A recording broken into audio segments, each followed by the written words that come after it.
Gidayuhan ni Tabuk City Chief of Police Lieutenant Colonel Benson Macliing ang mga mamamayan sa lungsod na siguraduhing ligtas ang mga ari-arian upang maiwasan ang anumang insidente ng nakawan o akyat bahay ngayong Semana Santa. Please lang i-secure natin yung mga place natin, yung mga bahay natin so that tatnumay pa maiwasan dagit jay takaw-takaw dagit jay adat interest na ngamang sirok tibal balay tayo keep pa tayo isuda safe bago tayo pumanaw.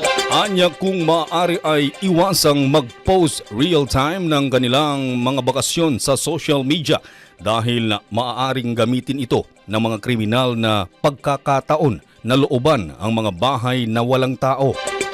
Sa pagtubad ng Oplan Sumvac 2025, ibinahagi ni Macliing na nagtalaga ang Tabuk City Police Station ng mga Police Assistance Desk sa mga strategic sites sa lungsod para sa motorist assistance at reporting ng anumang insidente ng kriminalidad.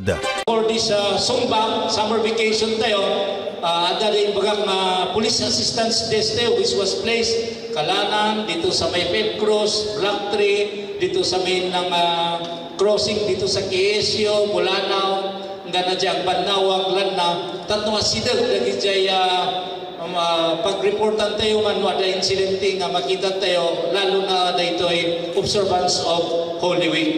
Nagpaalala naman si Mayor Darwin Estraniero na mag-reflect ngayong Kwaresma at magnilay-nilay sa mga naging sakripisyo ni Hesukristo para maisalba ang mga tao sa kasamaan.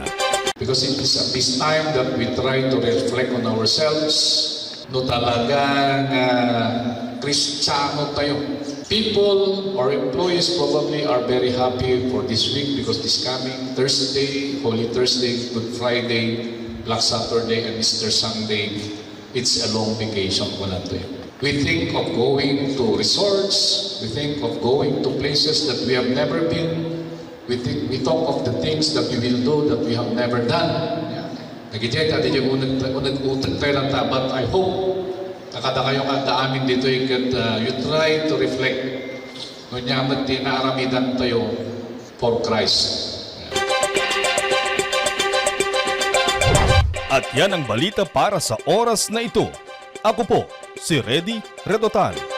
Tabuk City Newsbreak.